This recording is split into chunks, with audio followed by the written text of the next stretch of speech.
Right. Mm-hmm. Hello, everyone. This is Paul from the Mage Cloud, and I'm here with George from Natural Pigments. I really want to introduce our guest as one of the most inspiring, business owner.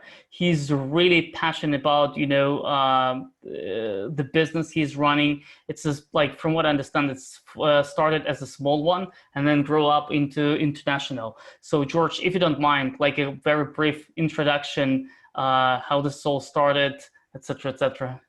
Okay, sure. So Natural Pigments is it really started as my interest in art materials. My background is in fine art and in also some in chemistry and marketing. It's just a whole.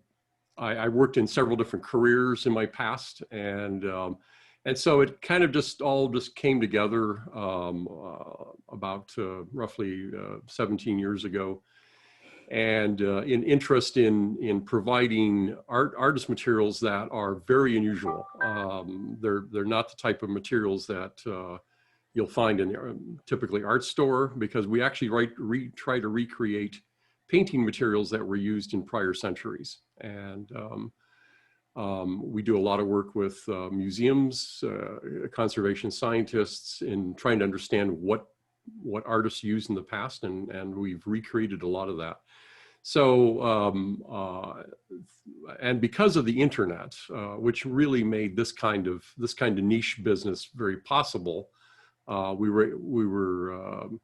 we started quite small, actually in a garage, in the house that I'm living in today, and we started producing paints, and then over the years, it just grew from there. A lot of the initial marketing I did was what most people would call off-page SEO.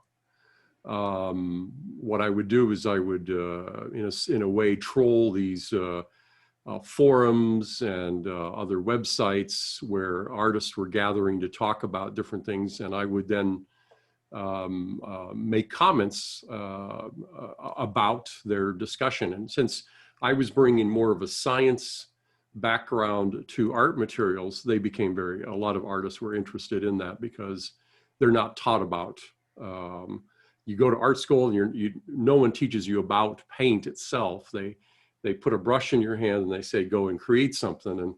And that's all well and good, but it doesn't give any artists any kind of confidence in the materials they're using. Unlike many other, like if you're an engineer, you study all the all the basics of engineering or chemistry, and you understand the materials you're working with.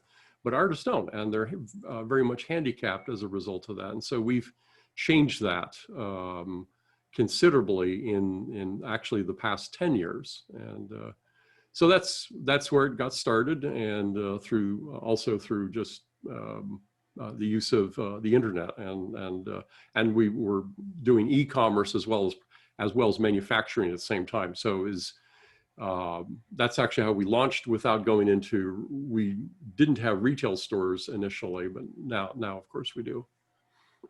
So, like you said, 17 years ago, it's like, I can't even imagine, like, do you recall what was the original, software that you created, how the original website looks like, it was like a plain HTML. How did you manage your business, like, from the from the old time? There was, it was pretty rudimentary, the e-commerce. I ran across a person, and this is kind of interesting.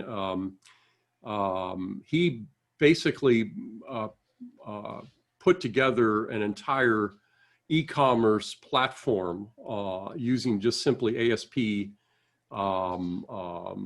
type of language and software, and it's interesting. He's actually he works for the U.S. government, or did at the time work for the U.S. government as a nuclear arms inspector, but he knew a lot about software, and so he created this platform, and so that was the first platform we bought into, And we actually used that a number of years. He would continually upgrade it, and it was pretty crude, but it did the job, surprisingly. And then the next foray was into our Magento e-commerce platform. That was the major move into there. And and that's been, we've been, well, I guess now it's been like 6 years that we've been on the Magento platform.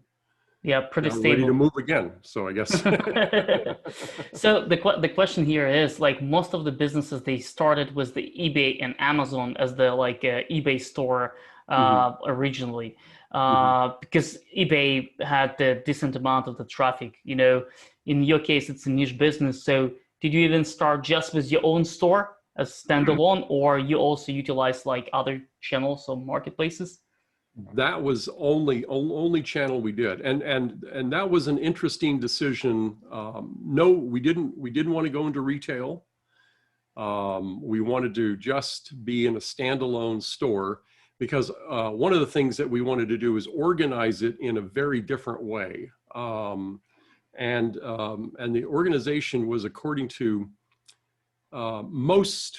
Like if you go to an art materials online store today, like some of our big competitors in terms of e-commerce would be Blick or Jerry's Artorama here in the United States. And they organize their store according to materials. Like if you want oil paint, you go to the oil paint section and so forth. But a lot of the materials we offer are raw materials that artists can use to make their own paint. And as a result, then, not all of these materials can be used in every different medium. And so we organize the store according to the media that the artist would be working with. So if they were working in oils, they would go to the oils section.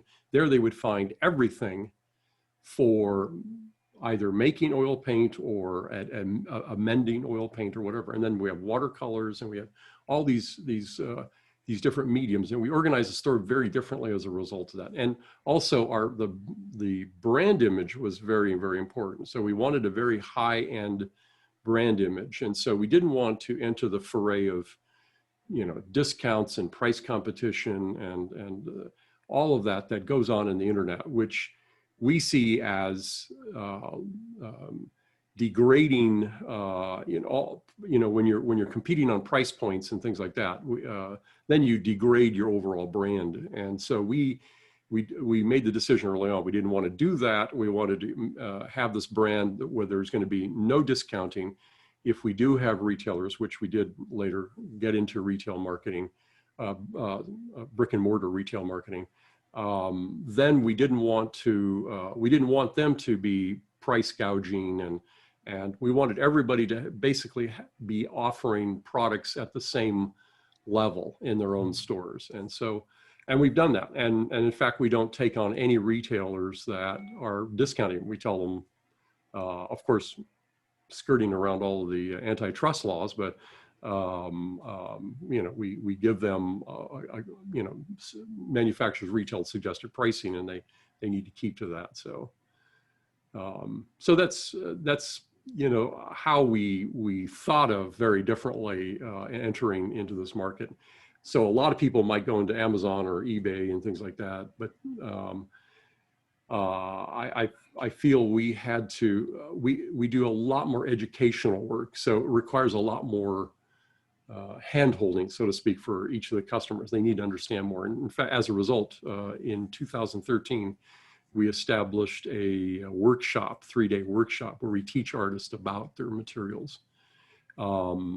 This year, because of COVID, we've actually moved that into an online webinar. So we're teaching, and it's going quite well. We're getting people from all over the world now attending the webinar. So it's an exciting change, and whatever COVID is disastrous for most people, it's actually been actually very different and helpful in our changing, or at least changing our thinking in the business. So about the COVID-19, I mean, are you finding this is helping your business like people staying more at home, start going into the, like a different passions that they have? You think it's helped you a It's little bit? it's hard to say, Mhm. but we did see an uptick in business this year. So I would say, yeah, I would say that more people um, probably, and many of our customers are older people, Mhm. and but we do we actually have a wide range of age customers, but a lot of them are older, and so it may be that a lot of these people um, they wanted to be an artist, or they wanted to do art, and they've put that off. And I guess this year without any other further distractions, they've decided to really get into that. And we see a lot more people apparently more earnest about their art. And so, yeah, it has increased our sales. But I think overall, I think it's this, like I said, we've been doing this educational work. We've been very vocal about a lot of issues in our industry. And there are some serious issues going on in the industry.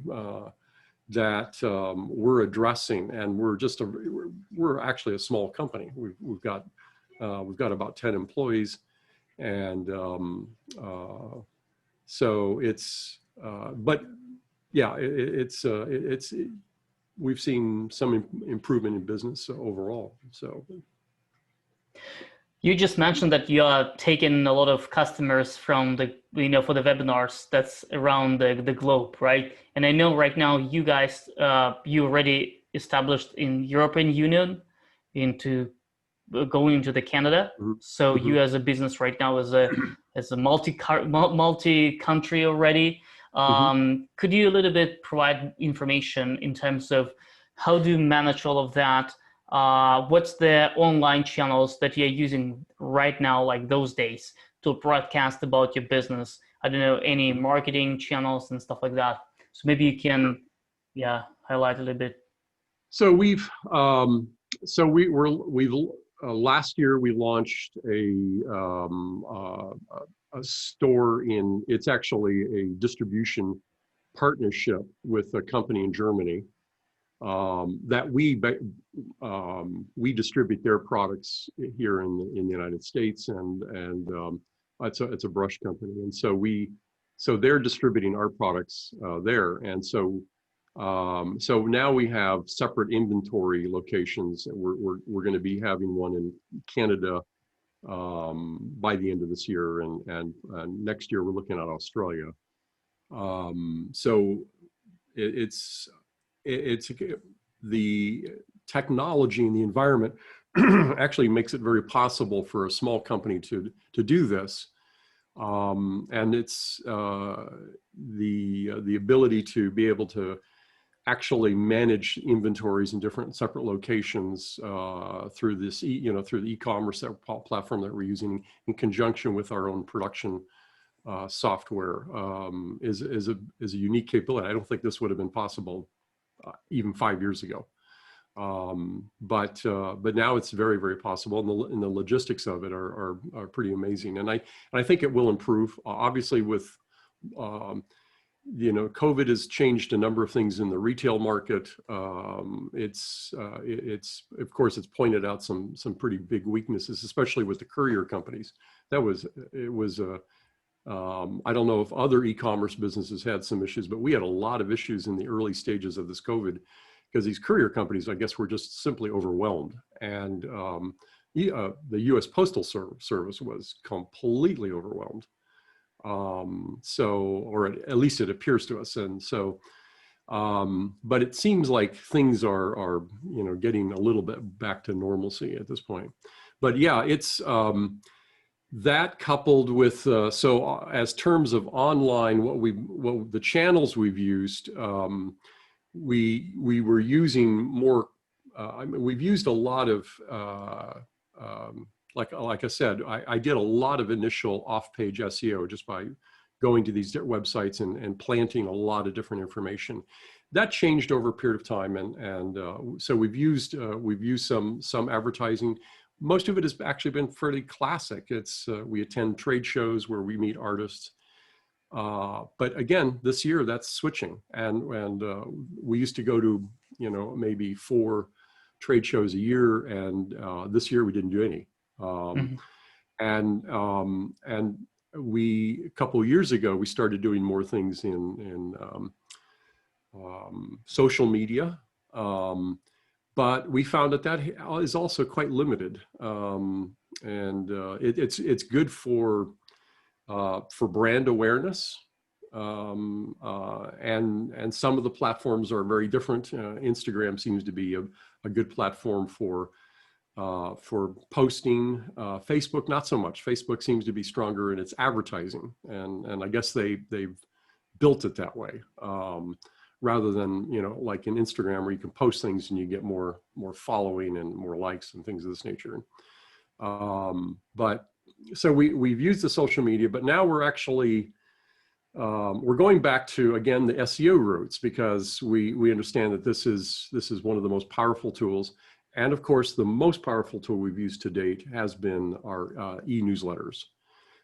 So we did have always done regular newsletters to our recipient base, and our recipient base now is about 45,000 subscribers, and the growth of it in the last, I would say, just the last 5 years is, excuse me, it's basically doubled in the last 5 years, or even less than that, I would imagine.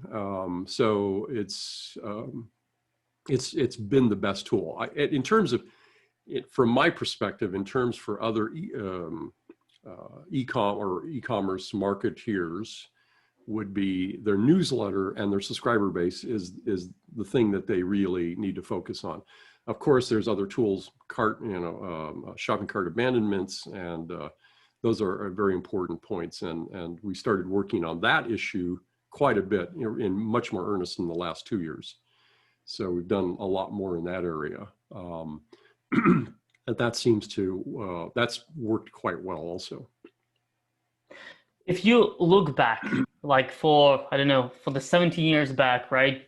Like you made some like mistakes that you can recognize right now. Hey, it was specifically like the wrong decision. Can you share like maybe view of the stuff that you really kind of can, recall from that time? Yeah, I think overall, I think we tried to be flexible throughout the years, and understanding because there's different stages in your growth that you do certain things that might seem to be very, very important for that. And we did do some things correct. We did take on retailers that helped to expand awareness of our product, although the sales from retailers is still, brick and mortar retailers are still small. I think we diverted our attention, however, from the SEO area somewhat. We were doing some initial advertising, like Google, at the time, Google AdWords, and we've kind of dropped really maintaining the website according to evolving SEO standards, because we built it very much according to the standards back then, and but we didn't evolve with that fast enough. And I think, and of course, in any small business, it's a matter of trying to figure out where you want to put your resources. And the resources is not only about money, but it's even more importantly for small businesses, it's about the time of the owners, and the owners are bringing the vision, the perspective that is absolutely necessary. And I think if I go back again, I would definitely not drop my attention to the SEO portion, and really maintain that, and put a little more intention that we did, and divert it from some other things that we felt were very important, but not in retrospective aren't really that critical. Did you even work with some kind of company who offer you search engine optimization? No, I did most of it myself, but and I can't say that that was always the smartest thing, but you see, I have a big background in marketing. So I mean, I ran an ad agency for about 20 years in Silicon Valley, and so I was, and in fact, the our in the early 90s, we changed our agency, and we had a fairly good size agency. We had about somewhere between 30 to 40 people at any one point in time working for us. And but what we did is we in the early 90s, because of the internet, we thought, oh, this is a great opportunity, and so we actually started to we brought people on that understood all aspects of the internet at the time, and we actually were doing as consultants for the internet. So, but as is true in any high tech in Denver, the specialization increases as time goes on, and so there's really no way that I can keep up.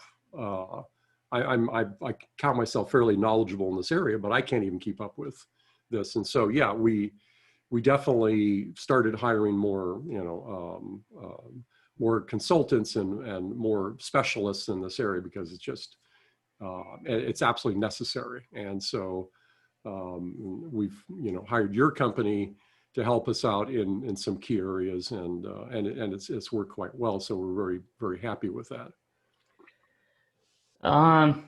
That was about like a good point. Like, you guys started to look around other channels, etc., right? You're getting like new people on board. If you recall, what was like the that's it moment? Like basically some kind of luck stuff that happened to your business, like basically maybe unexpected success or unexpected like a win. I would say,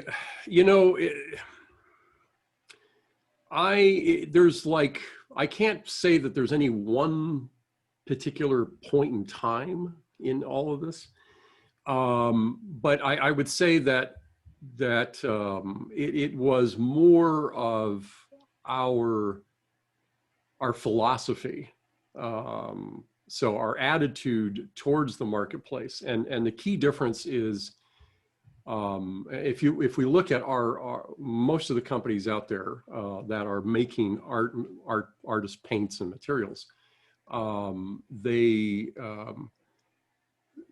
had, more. There's more of a historical attitude towards making paint and things like that. A lot of these companies are very old. Some of them, Winsor Newton, as an example, is almost 200 years old. And they're excellent companies. It's not to say that there's anything wrong, but times have changed considerably, and especially here in the 20th century and towards art, it's changed, and art education is changing.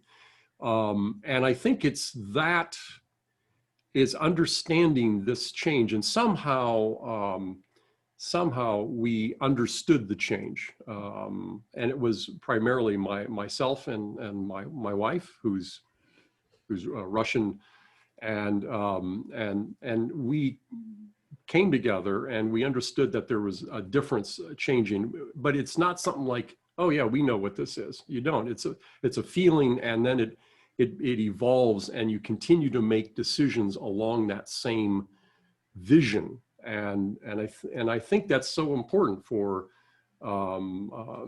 And in my business practice, I've seen this in many high-tech companies that we worked with.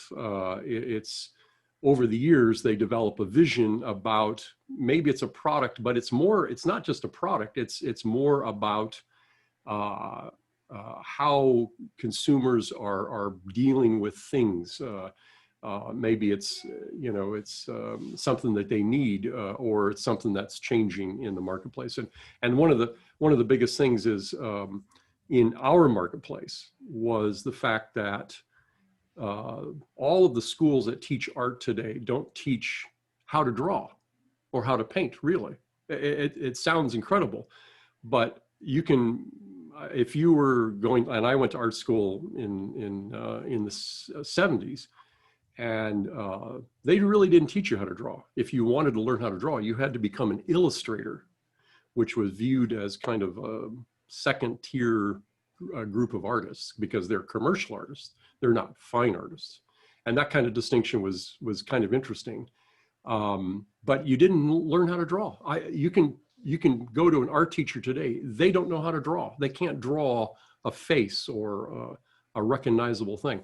That's changed. In the last 20 years, suddenly there's all these young people that want to learn how to draw, how to actually make something that resembles something. And that change has also spurred a whole new attitude towards the art materials too. And it's just understanding that and seeing that and then developing everything according to that line. And it's not even just the products. It's again, it's the thinking behind it. It's the attitude or the vision. And I think that is very key because products come and go all the time. And, you know, you can point to any high-tech company that has that vision. Apple's an excellent example. They have that vision and they develop, you know, they develop products that serve that vision. And that vision doesn't change. The products come and go all the time. You know, like an iPod, you know, that's, Yeah. You know, gone. But it, you know, it served a point in time, you know, as an example. So. What would you tell to the young entrepreneurs who is starting e-commerce business those days? What will be your 3 minutes, you know, 3 main advice? And again, it's like in the high-tech industry, most people think it's just having something that is new and, you know, offers new technology. But that again, that doesn't cut it. Because again, I think it goes back to having a vision that provides something that people need or want, and it has to be different in some way. It has to offer some kind of benefit that stands out. And this is probably going to go longer than 3 minutes here, but but in the when I was learning in the ad agency business, there was a book called Guerrilla Marketing, and basically it likened marketing to a warfare, and guerrilla warfare in particular. And how do you handle the big giants out there? Well, just like in guerrilla warfare, you can't do a frontal attack against a major army.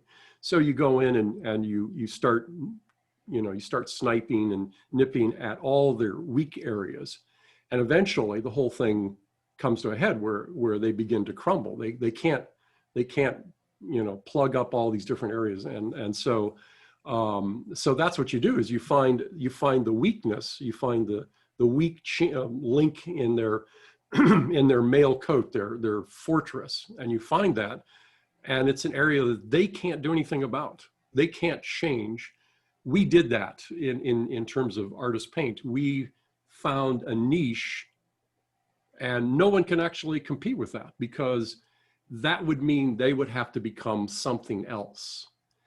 That is key. If you can find something that is unique and no one can copy it, because for them to copy it would mean that they would have to change their own vision.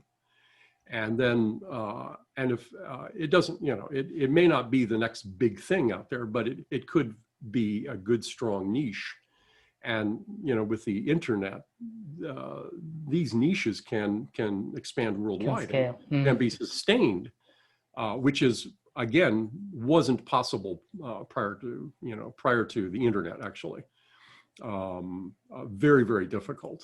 But yeah, that's exactly what we've done.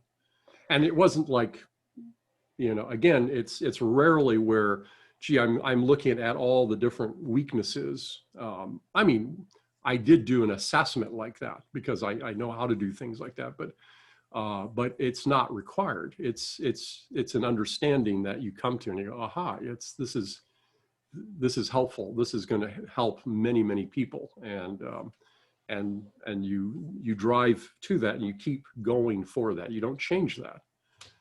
If it's going to be successful. If it's not, then you just you leave it and you walk off and count your losses and plan something else and do something else, right? and you know, I mean, in my career, that was not that I was not successful in each one of these things, but I drove each business I had prior to a point where, yeah, that was interesting, but